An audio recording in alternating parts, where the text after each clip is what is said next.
SASP existe depuis 17 ans et c'est la première fois que j'ai un bureau à moi en fait.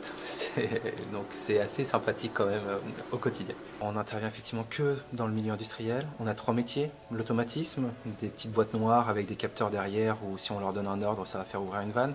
Le SNCC, système numérique de contrôle-commande, donc ça veut dire les systèmes plus évolués, des très gros systèmes automates pour des gros sites industriels où ça tourne 24/24. Et la troisième activité, ça va être du développement informatique où on va se charger d'aller piocher des informations dans les 2 premiers systèmes pour les mettre à disposition de façon plus sympa pour un donneur d'ordre ou un responsable de site. J'ai pas cherché à être créateur d'entreprise. En fait, j'aurais jamais eu la prétention de croire que je pourrais le devenir. Ça me semblait être autre chose. Il n'y a personne dans ma famille qui l'était. Je dois juste remercier pour ça tout un tas de personnes qui n'ont pas cru en moi. Et c'est plus le mode de fonctionnement au challenge ou de contredire des personnes qui souhaitent en rabaisser d'autres qui m'ont amené ici tout simplement. On va dire que j'ai eu un petit peu de chance, c'est-à-dire que déjà j'ai créé pendant que j'étais à l'école, donc l'avantage c'est que je ne me posais pas la question de savoir ce que j'allais faire si j'avais pas de salaire. Là j'avais mon salaire en tant qu'alternant, j'étais dans une entreprise, je faisais mes études en alternance, donc j'avais rien à craindre, ça marchait, mais si ça marchait pas tant pis, quoi. Je pouvais ressortir avec un diplôme et suivre un cursus plus standard.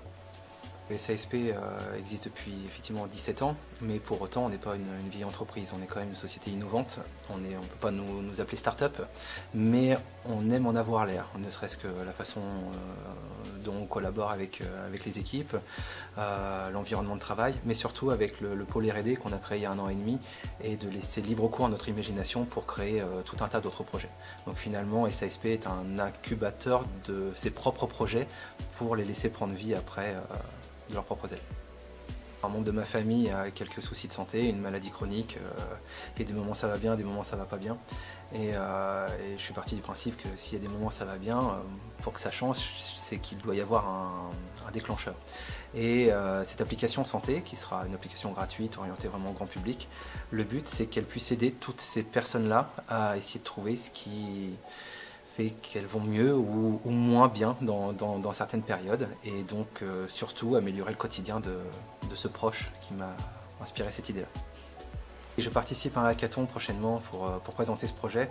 Je suis quelqu'un à la base avec un esprit plutôt technique, donc je sais que le moteur du projet a un grand intérêt. Maintenant le côté marketing, le côté comment ça va être accueilli par le public, je ne maîtrise pas trop cet aspect-là. Et le but du hackathon c'est d'être challengé et de montrer un intérêt, de trouver un intérêt pour ce produit.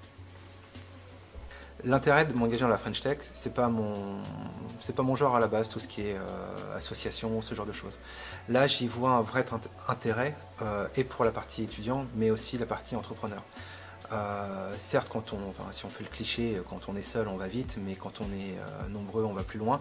Là c'est l'idée, porter un projet, quel qu'il soit, s'il y a une communauté qui se crée autour, mais une communauté d'autres entreprises, fera que ce projet-là prendra d'autant plus de valeur.